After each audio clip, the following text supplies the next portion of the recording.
I have boxes and boxes of Chris Claremont's work. This one was also drawn by a guy, what was his name? Oh yeah, Frank Miller. And that book was Wolverine #1. And back then you could not imagine that you would ever see these characters that interesting, that fascinating, get the attention of Hollywood. But guess what? Here we are, the Wolverine. Ladies and gentlemen, welcome James Mangold, the director of the Wolverine. Is this on? Yes, yes. How are you, sir? I'm good. I'm glad to be here. It is great to see you. I have to say, this is a pure personal comment.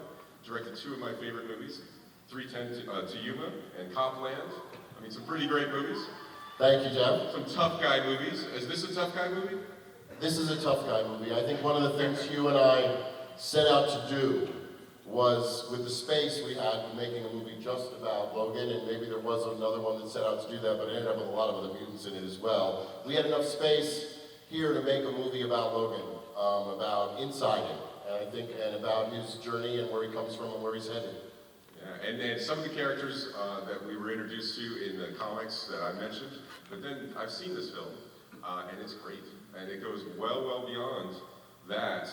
Tell us. Well, the whole Japanese setting gave me kind of, I hope, the license to change the tone a little bit, to ratchet things both up and down a little bit, meaning make the action, I hope you agree when you see it, a little more intense, a little more physical. You know, Logan is one of the few superheroes who can't jump tall buildings in a single bound, can't change the atmosphere, can't fly out of our atmosphere, can't pull a 747 down.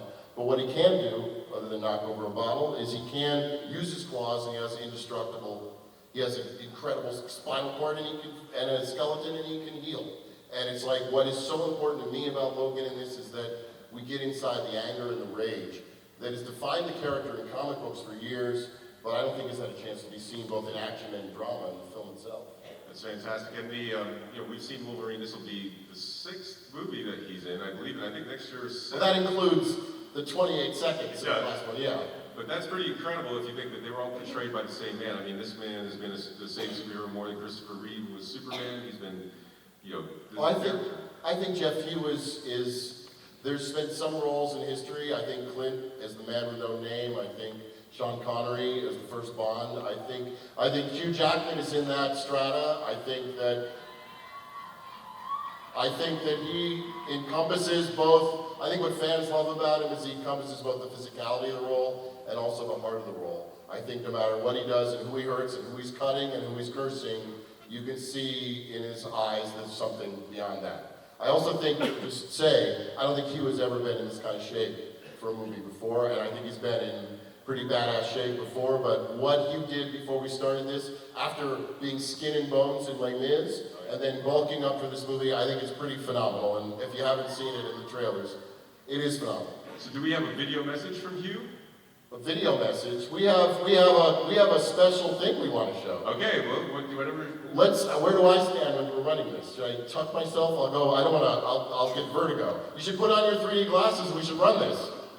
You guys want to watch a little of the Wolverine?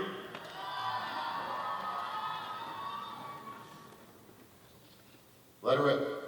Once again, ladies and gentlemen, no recording or photography of any kind at this time. Thank you.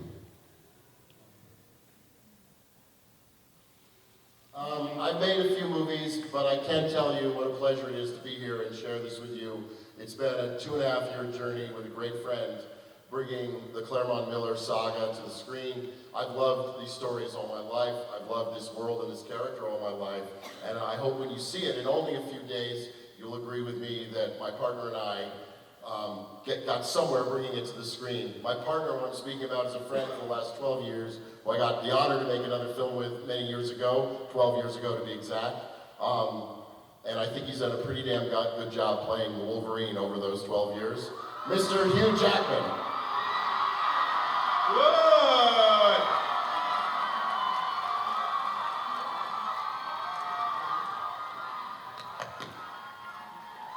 Hello, H. It's good to see you guys all. This is honestly one of the greatest joys I ever get in this business, is to come here to Hall H to thank you guys for allowing us to do this. Thank you.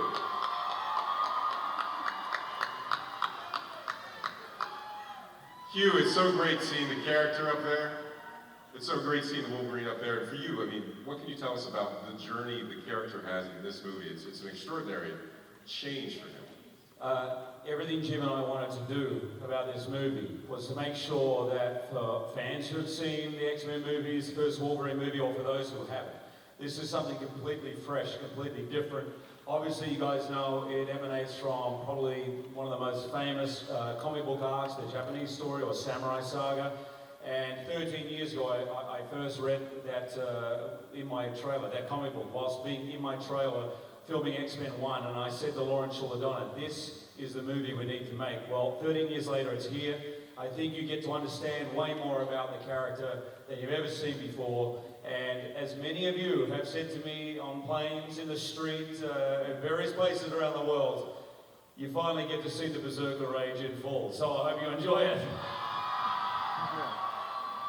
And James, I wanted to ask you a little bit. We have some more time. What, for you, one of the things that you got to do in this film is we see a Wolverine who does suffer, who is in peril, because he's always healed before, but things are a little different in this movie, right?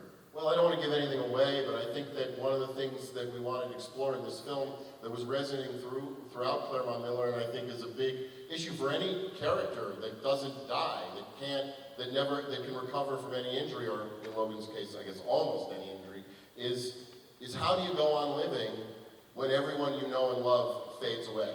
What is that like? You know, we've seen even in the first Origins and in the other X-Men and in our film, we see Logan's been present through history. And we know through the comic books he's been present through history. He's been here a long time. But what's that like?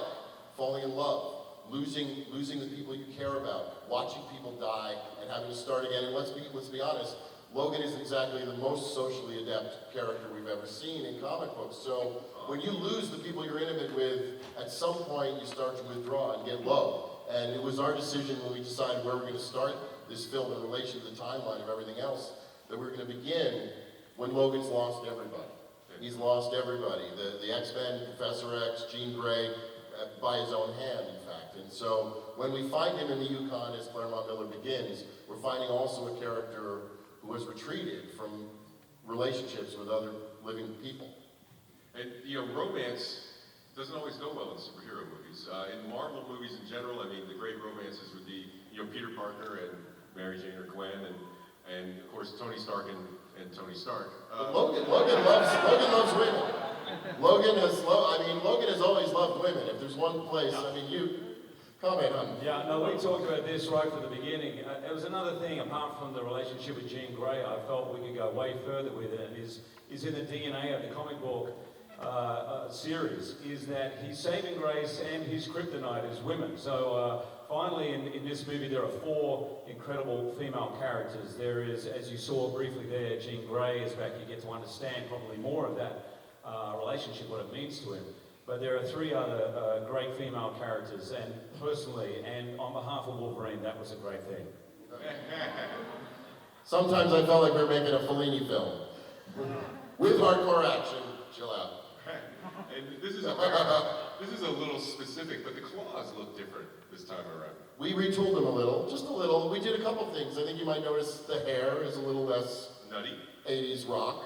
And the claws I actually went back and we had props. I was just looking at detailed drawings in Claremont Miller and saying there's a lot more bevels and a lot more stuff happening on these blades. The blades in the comic book were more lethal from every direction. And the ones that I'd seen when they brought out the ones that they had used in previous films, it looked like you could only get cut one way. Well, we wanted to make that you could get cut 2 ways. So 3.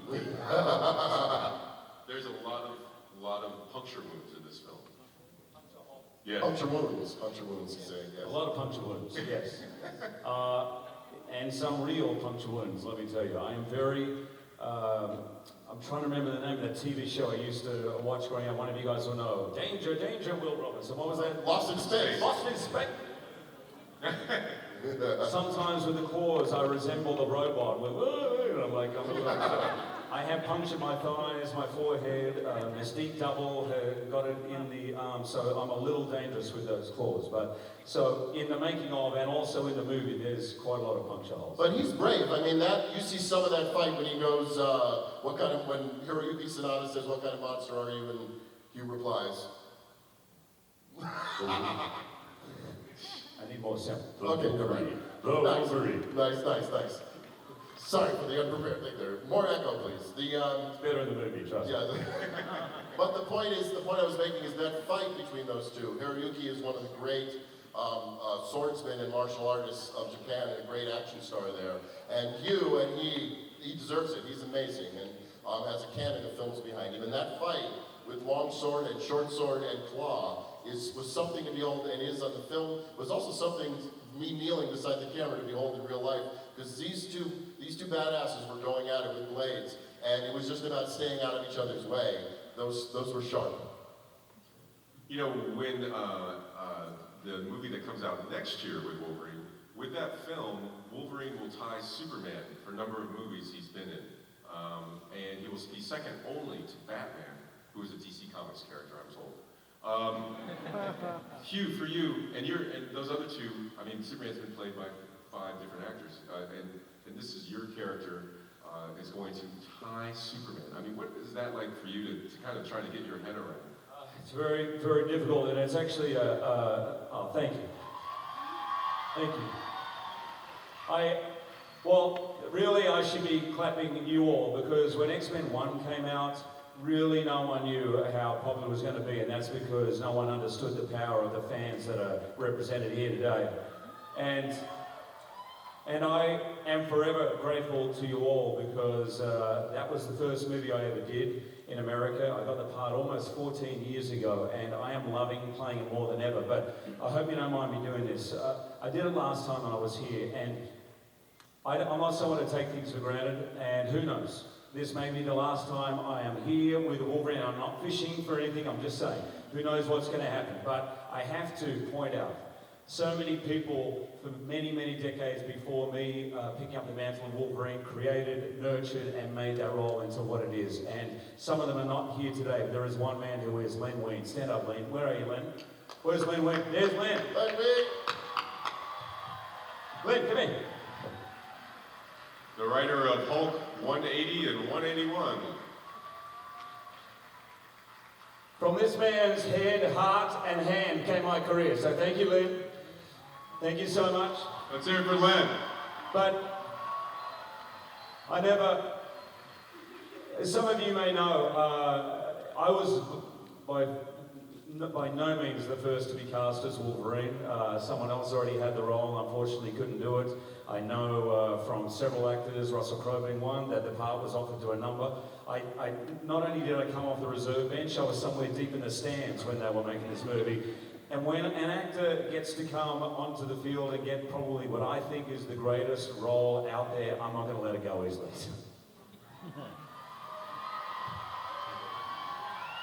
Fantastic. All right, guys. Well, ladies and gentlemen, what do you guys think? The Wolverine? You guys interested?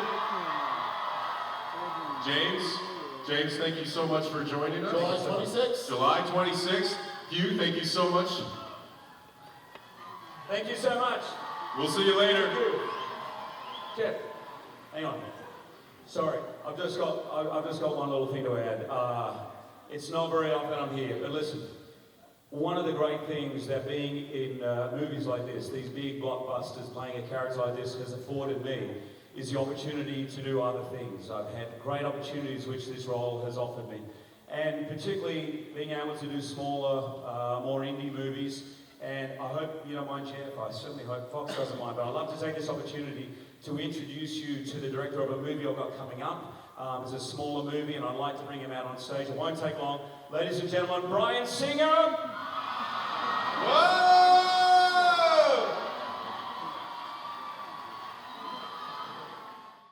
Bryan Singer!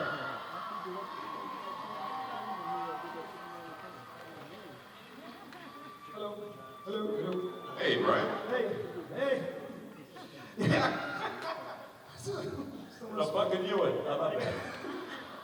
Didn't fool her. That's when they say, Fox is going to surprise panel. It's like, oh, okay, that's not right. Anyway, but thanks. It's so great to be back here.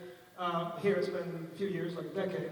It's great to be on stage with you. It's incredible, and it's been a really great journey. We're up in Montreal making X-Men: Days of Future Past.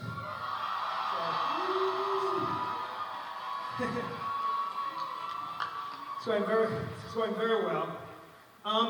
Because we're a year out, a lot of the visual effects, none of the visual effects are really complete, and many of them aren't even works, and we still have a month of shooting to go. But I did cut together a little thing, a little piece of film to show just the look and some character stuff. It's in 3D. You didn't know that? It's in 3D, so put your glasses on. And we really shot in 3D.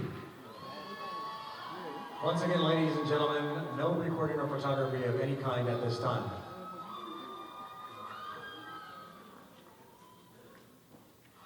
Hey, wait. Oh, wait. That guy looks very familiar to me. Did you see that guy? You see the guy just, never mind. Brian, this is an awful lot of, it's a really big table, dude.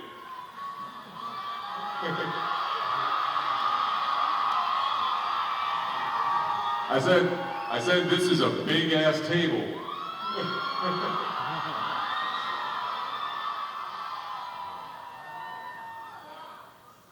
Why just come back here? What do you think?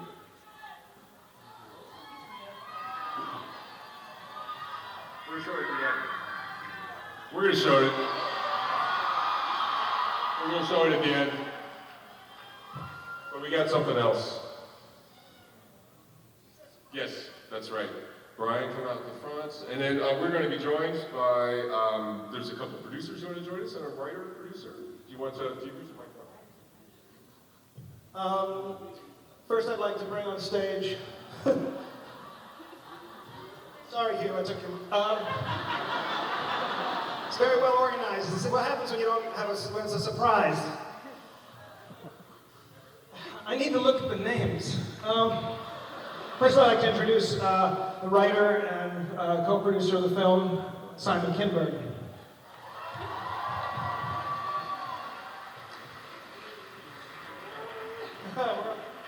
And I'd like to introduce the producer of the film, who's been with every X-Men film and with me for years, Lauren Schiller-Donner. Yay! And our other producer, Hutch Parker, I've worked with for a number of years as well. And then we have a whole bunch of people. You want me to do this? Since I have the I'm going to let Jeff do the rest because I want to forget somebody. How many people do you think we got? Let's welcome to the stage, Omar C. Omar? Come on, Omar. Ladies and gentlemen, how about Ellen Page? Shawn, Ashmore. Anna, Paquin. Halle Berry. Ian McKellen. Patrick Stewart. Hugh Jackman. James McAvoy. Michael Fassbender. Jennifer Lawrence. Nicholas Holt. Peter Dinklage. Evan Peters. Ladies and gentlemen, the X-Men.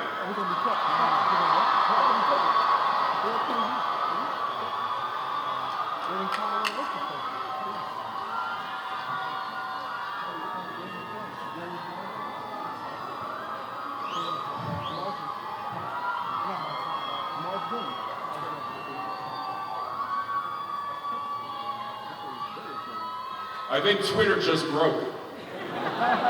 Twitter just broke. Guys, why don't you join us around the other side of the table?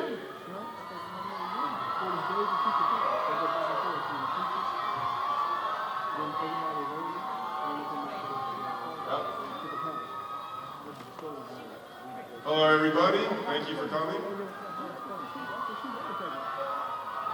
Hey, how are you?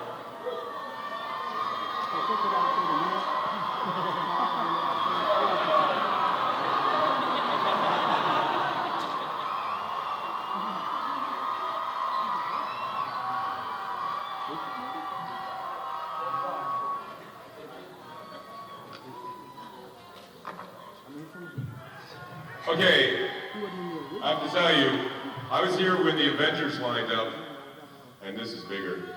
Did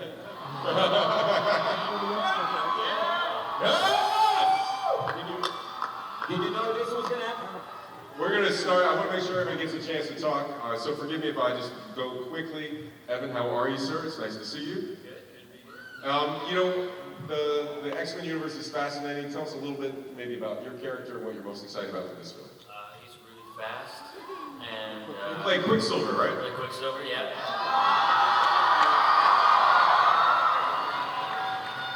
He's really fast, and he's a bit of a spaz. He's a bit of a spaz. Good to know. Peter, how are you, sir? I am well.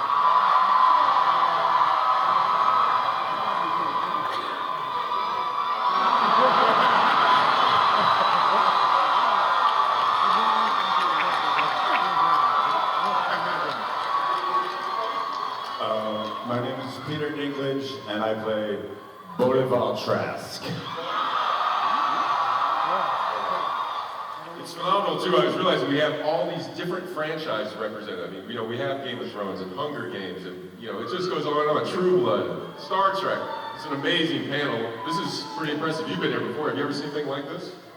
I'm having flashbacks to yesterday. Nicholas, for you, what's it like to be part of this cast? It's amazing. You know, even sitting here, it's scary, but thank you all for coming. Jennifer, how are you? I'm good, thank you. Hello. For your character, I mean, this is a chance to find out more about her. I mean, she's one of the bigger mysteries, really. You know, her relationships and the way that she fits in. It must be kind of exciting for you to return and find out where her story is going. Yeah, absolutely. Yeah, she's definitely taken on to, she's starting to find her journey into the Rebecca Romaine kind of the later mystique that we know, but is also kind of still very close to Charles, and well, they haven't seen each other for a long time, so not close geographically. But yeah, it's kind of her journey into becoming who she's going to be. Sure. Mr. Fassbender, how are you, sir?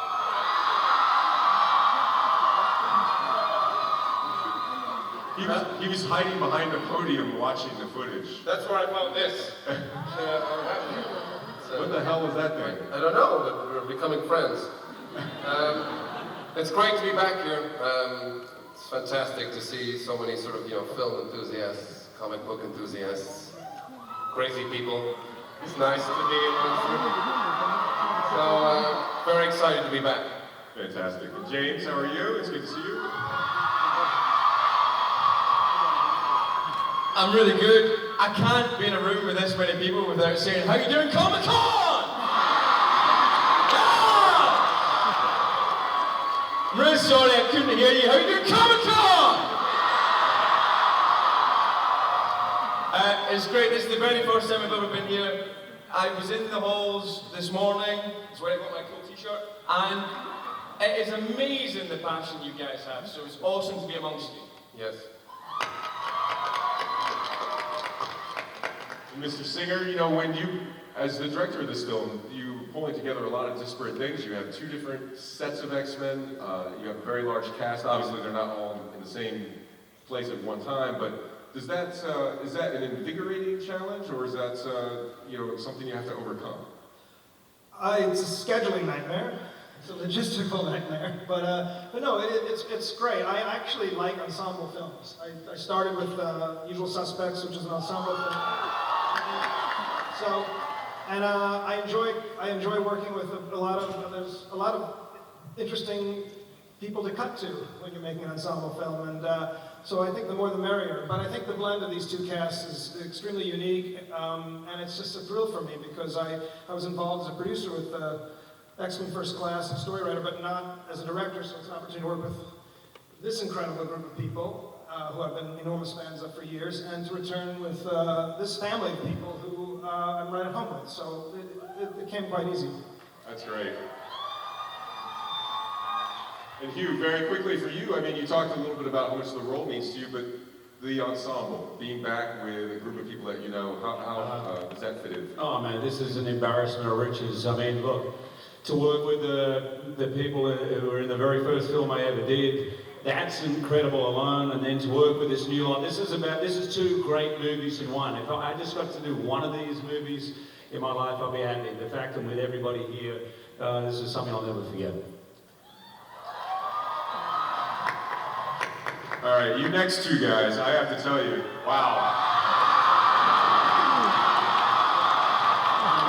You know,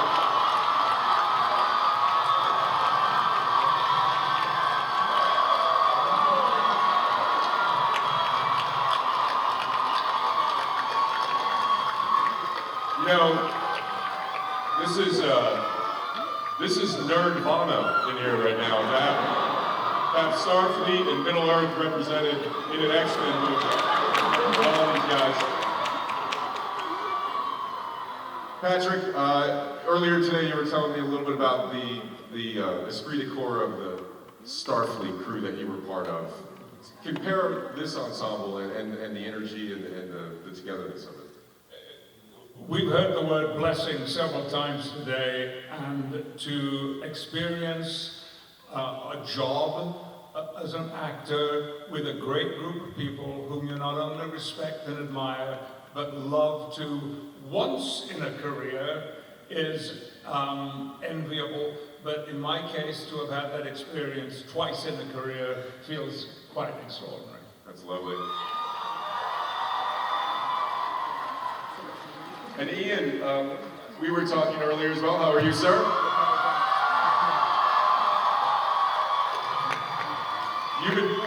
You and Patrick, your work is not done when you finish the mutant work. You have No, it is not. I'd just like to say how lovely it is to be back in California. I feel safe here now you've got rid of Proposition 8. Yeah!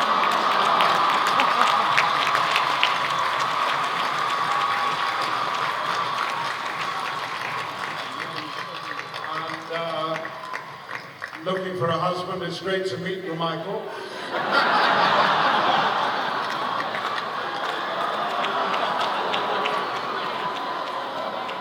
I come with a mask, though. But hello, darling. But I don't want Patrick to get jealous. Yep. Thanks for the cue, because Patrick and I, because of these movies, and thank you, Brian, because we had similar careers on stage and in classical theatre before we got to be part of this wonderful journey, we've now got even closer together, and so close that we're going to do 2 plays, and they're going to be on Broadway in the autumn. So if you fancy a little bit of Waiting for Godot or a little bit of Harold Pinter, you can come and see us on stage. I look forward to seeing you there. The panel previous to us was called Women Who Kick Ass, and that applies to this panel as well. We have 3 Oscar winners on this panel, 3 of all women, Jennifer, and the next 2, Halle and Anna. Halle, how are you? It's wonderful to see you. For you, what do you see as your favorite thing about Storm? She's such a wonderful character, such a classy character. What is it, though, that really resonates with you? You know, what I've always loved about Storm is that, well, something I love about her and something I hate about her. I'm gonna tell you what I love first. What I love about Storm is that she's like the Earth Mother of the group.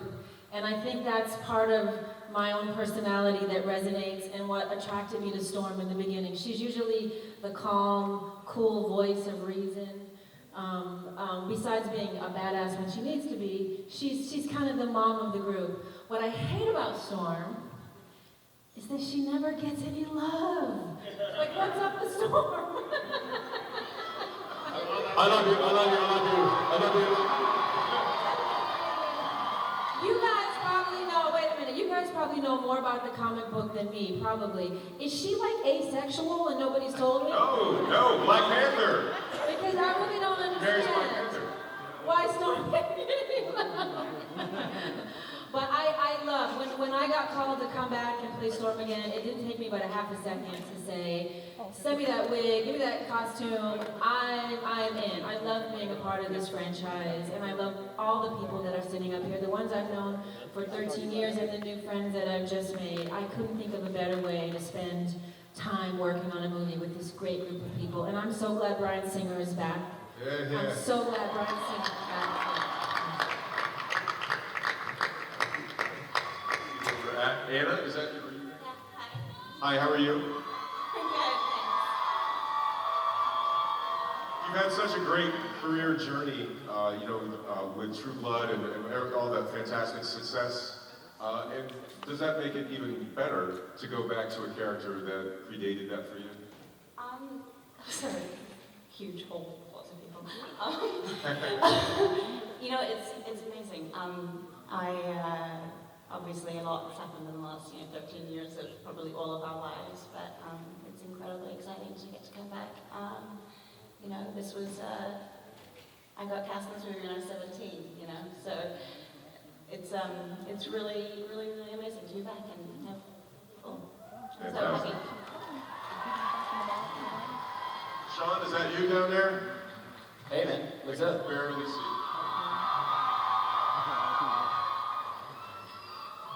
So what's up with the Iceman? Bobby's back. Yeah, no, I think I can say almost the same thing as everybody else. 4 films, Anna and I were teenagers. We get to come back every 4 or 5 years, and as you grow as a person, as you grow as an actor, you get to return to this amazing franchise with amazing people. So it's amazing to be back with old friends, great to meet new ones, and I think there's going to be some really cool stuff that people don't expect to see, or they've been possibly waiting to see from a lot of these characters. So it's great, fantastic. And Ellen, it's great to see you as well.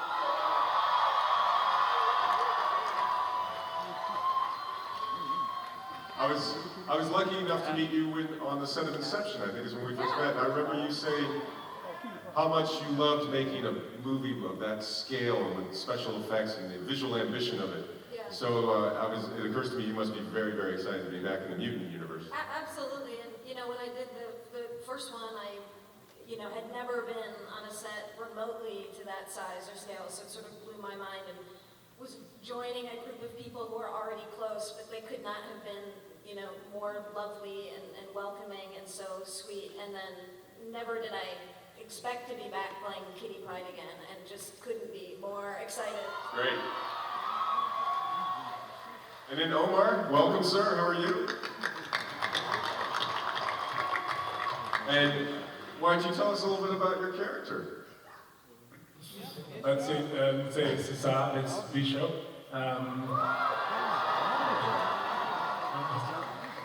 It's a guy from the future, and he fights for survival. So, like all of us. Sure, absolutely. Fantastic. Well, it's one of those characters as an X-Men fan reading the comics that people always want to see on the screen, so it's just very exciting, the idea for the fans to see that character come to life. Yeah, me too. I'm sure. And then we're going to go to the audience for some questions, or we want to... Good question. For the producers down there, I can't see you guys, I'm sorry. What would you each say is the most important thing that this film had to accomplish, either in story or theme or execution or casting? Well, I grew up, I think like most of you, reading the comics, and so being loyal to the original stories is the most important thing to us. And like you said, this is an embarrassment of riches of actors, so the same way it's surreal and cool for you to see all these guys up here, I think it's surreal and cool for us too, on set every day. So it's really about the original books and the original stories, and just trying to honor those as best we can. Fantastic. Lauren, how are you? Just say hello.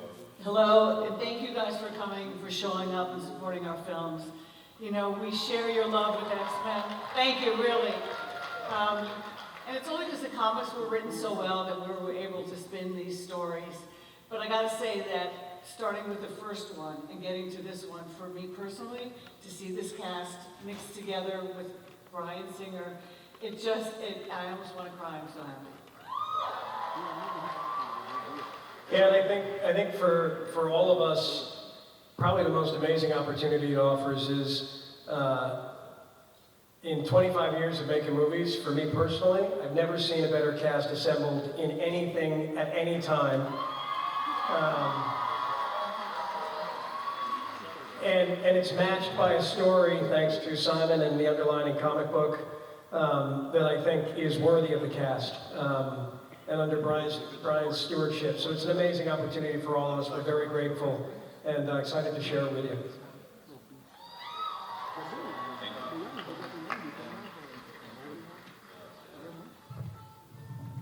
You know, we're going to take a couple questions, but there's not a lot of plot stuff that can be discussed probably, and then maybe we can watch the footage again. What do you guys think? If you guys have a couple quick questions, okay? Hey there, say your name. Hi, William.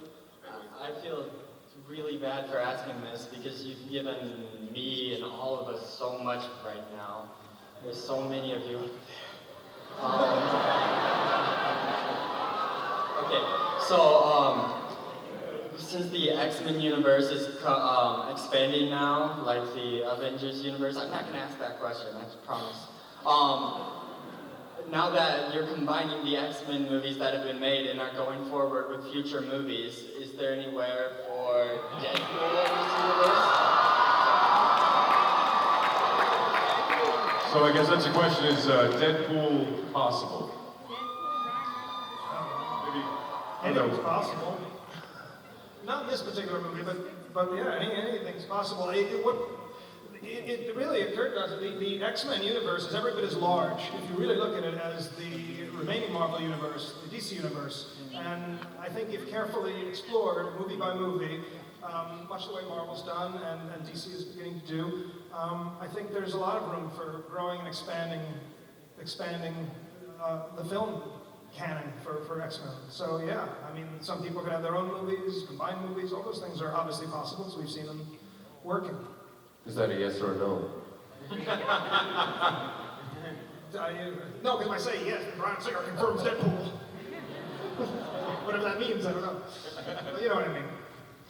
Well, you know, Hugh, I had a quick question for you. You know, there's an actor over in the Marvel Studios universe that's done quite well, named Robert Downey Jr., and I was wondering if he's an actor. Who's that? It's Robert. I'll fill you in. Yeah, I'll tell you later. Okay. But I was just wondering, you know, if Wolverine, Iron Man didn't get along, kind of met each other, would that be like a can opener situation, or who's going to walk away from that? I don't want to be responsible for taking down Iron Man, but you know, look. I'm kidding.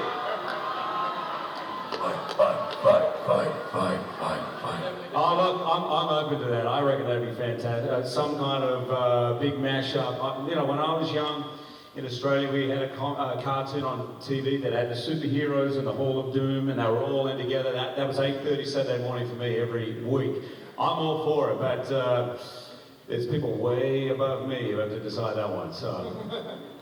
Fantastic. And we're going to take another question. Hi, what's your name? Hi, my name is Alejandra, and well, every second getting out in the cold with wet grass, it's really worth it. And like every You're smoking wet grass. yeah, it's really wet and cold, but it doesn't matter anymore. So, so my question is, if you could pick up to be another X-Men, who would you choose and why? If you could do what? Pick up X-Men. Do another X-Men film besides this? No, I think we could pick another character to be. Well, the good thing about my character is I can do that to anyone.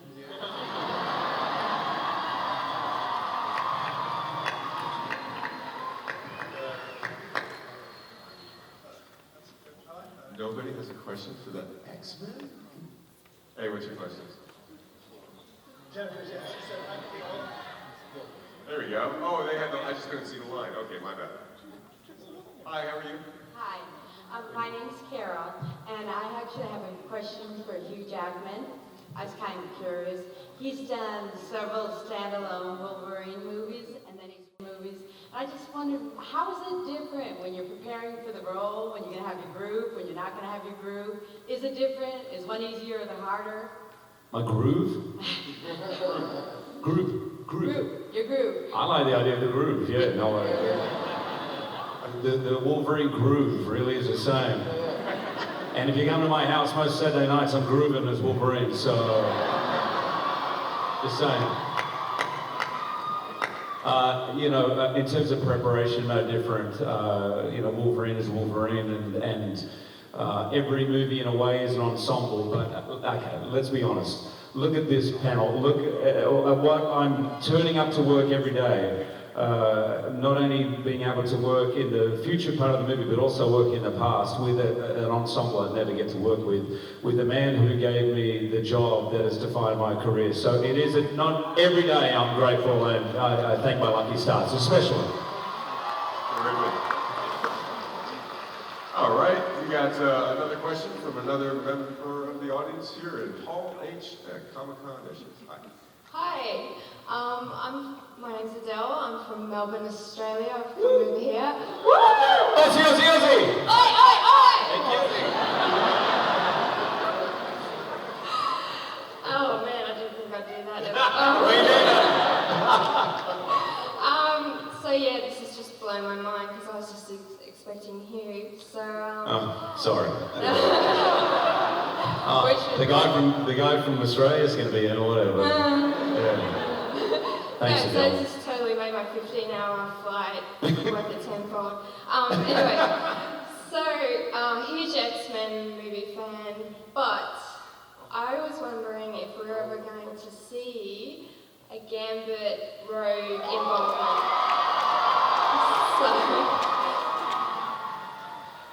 Brian? We're exploring all options at the moment, right? I'm down. Taking notes, suggestions. Hit me up on Twitter, something. I'm really jealous. Is there anybody from Scotland here?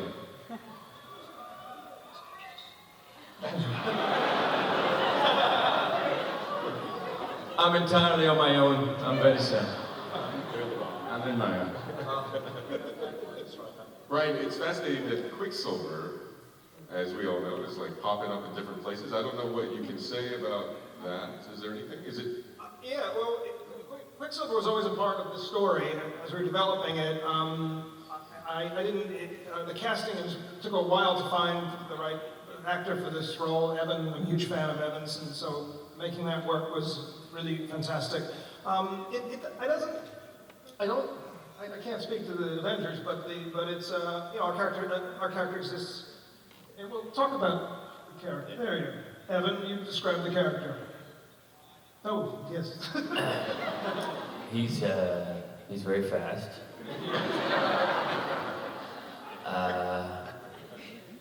He's very fast. He's quick. I don't know. He's just fast. He just talks quick. He moves quick. Everybody is very slow compared to him. It's like he's always at an ATM waiting for the bastard in front of him to finish. So it's always kind of like that. He's got excellent genes. Right.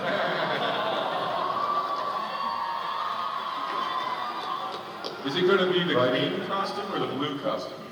It's going to be a 70s costume. Okay. Yeah. I grew up as a kid in the 70s, and I had forgotten how hideous some of the clothing was back then. Oh. Now these guys, sorry, but these guys. Yes. I look incredible in this film. I just want that out there. Now they make it look quite good, yeah. Peter Dinklage looks like my father in this. It's all about the Dinklage hair. That handsome? Oh, and by the way, yeah, it's not a wig, it's like his real hair. That's his hair. Everyone thinks he's asking him how's the wig? That's it. That's real. It just can comb like that. Oh, I got a sweet Tom Selleck mustache squirting too. So. Ladies.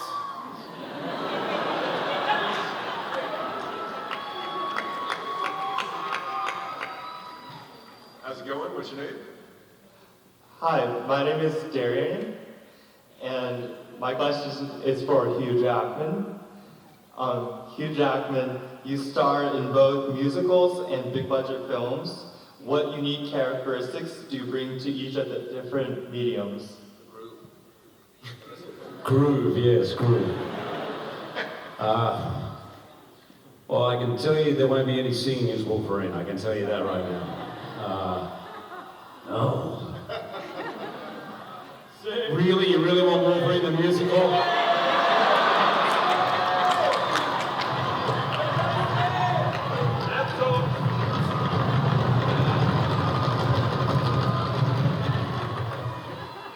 I'm gonna slice some. I'm gonna dice some.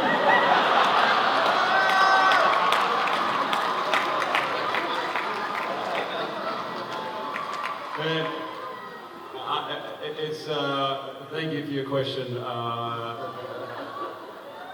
don't know, man. Every film requires something. I feel like I can't answer this seriously now, but everything requires something different. It's just so weird to play a character 7 times, and you know, and so great to be. I just remembered, you know, this morning. People say to me all the time, and this is my 4th time here at Comic-Con, they say all the time, you cannot walk around, you know, San Diego as Hugh Jackman. But I did. In fact, this morning, I got dressed up in my full Wolverine costume.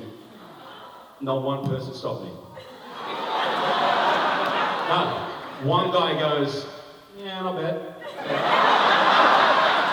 And another one said, whoa, way too tall, buddy, way too tall.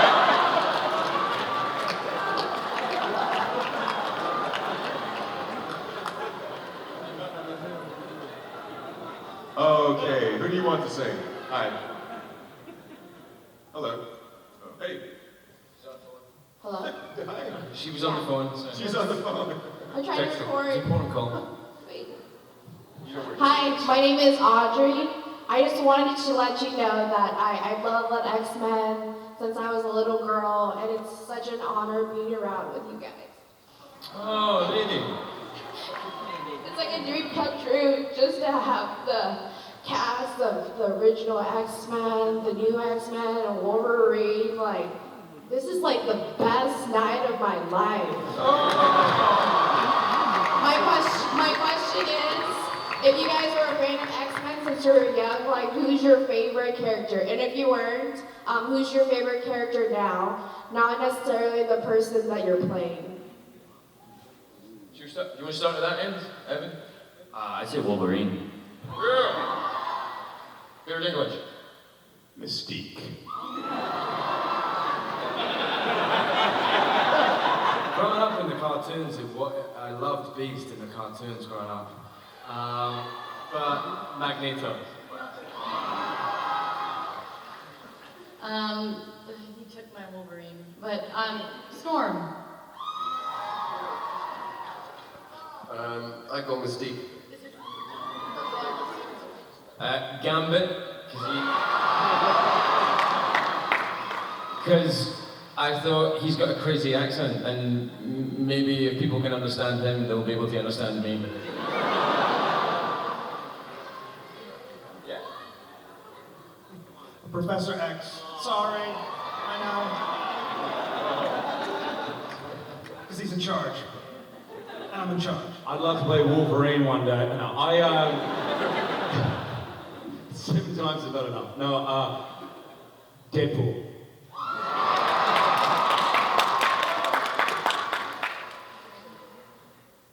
I would like to play any female character in any X-Men movie, because then I might stand a chance of winning an Academy Award.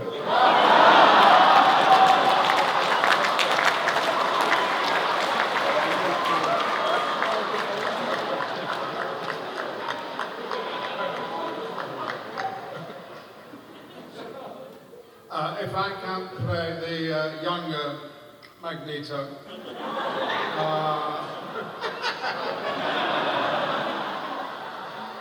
I'd like to grow wings and play Angel.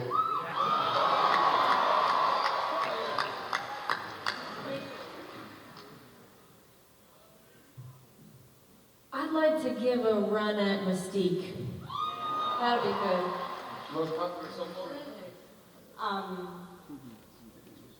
Wolverine? Unless Rogue could fly, that would be nice. And then I'd stick with that, but I like the claws.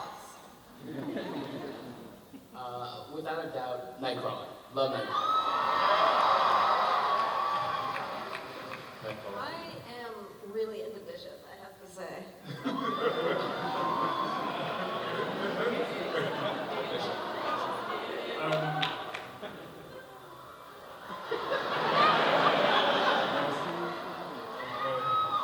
Professor X. I think Mystique for me, because she can be all these guys. Excuse me? Jean Grey. Has to be Wolverine for me. Fantastic, guys. Well, you know what? We're going to, don't worry, we are going to show it again, but first, help me tell these people how awesome sauce it is to see them on the stage.